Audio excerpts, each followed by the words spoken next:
Welcome future economists and business enthusiasts. Today we'll explore competition law, or antitrust law as it is called in the United States. One of many examples where the principles of economics you are currently learning in school are used to guide government policy in territories in the Caribbean community and beyond.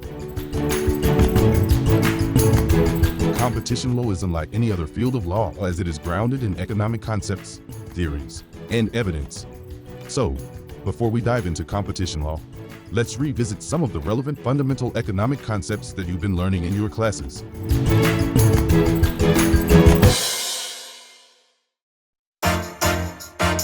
So, let's start by understanding what a market is. A market is a place where consumers and sellers come together to buy and sell goods and services. Think of a market as a giant platform where products change hands. But not all markets arise in many multiple forms known as structures. As such, the formation, development, and performance of markets are central concerns of economics.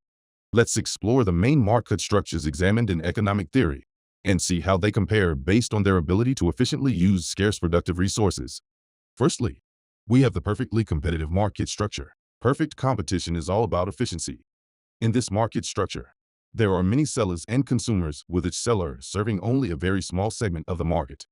No single seller has a significant influence over the market, and prices are set only by the forces of supply and demand. This results in productive efficiency, where sellers produce goods at the lowest possible cost, and allocative efficiency, meaning resources are allocated to produce what consumers want at the most affordable prices. All of this benefits consumer welfare, primarily through access to the most affordable prices.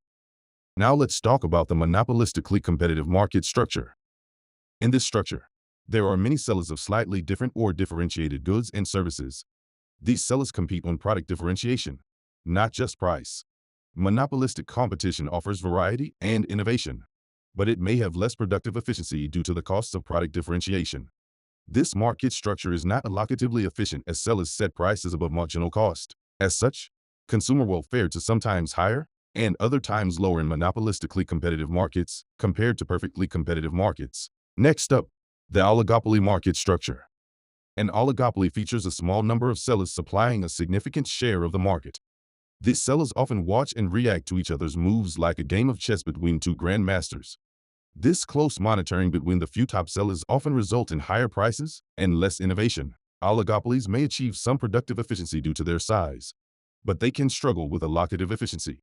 They often engage in price wars, which can lead to inefficient use of resources. As such, consumer welfare is sometimes higher and other times lower in oligopoly markets compared to perfectly competitive markets. Finally, we have the monopoly market structure.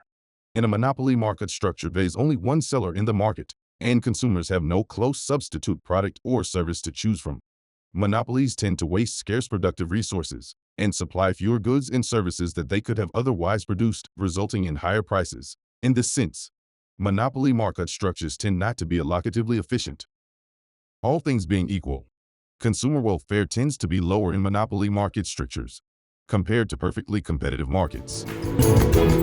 So, in comparing these four market structures, economics demonstrates that the perfectly competitive market structure as the ideal or gold standard, as no market structure achieves both productive efficiency and allocative efficiency.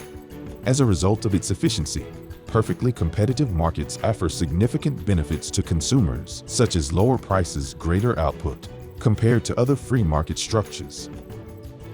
Understanding these market structures helps us grasp the complexity of the business world and why competition law is so important. Competition law aims to maintain a balance between competition and business growth, ensuring you, the consumers, get the best deals and choices.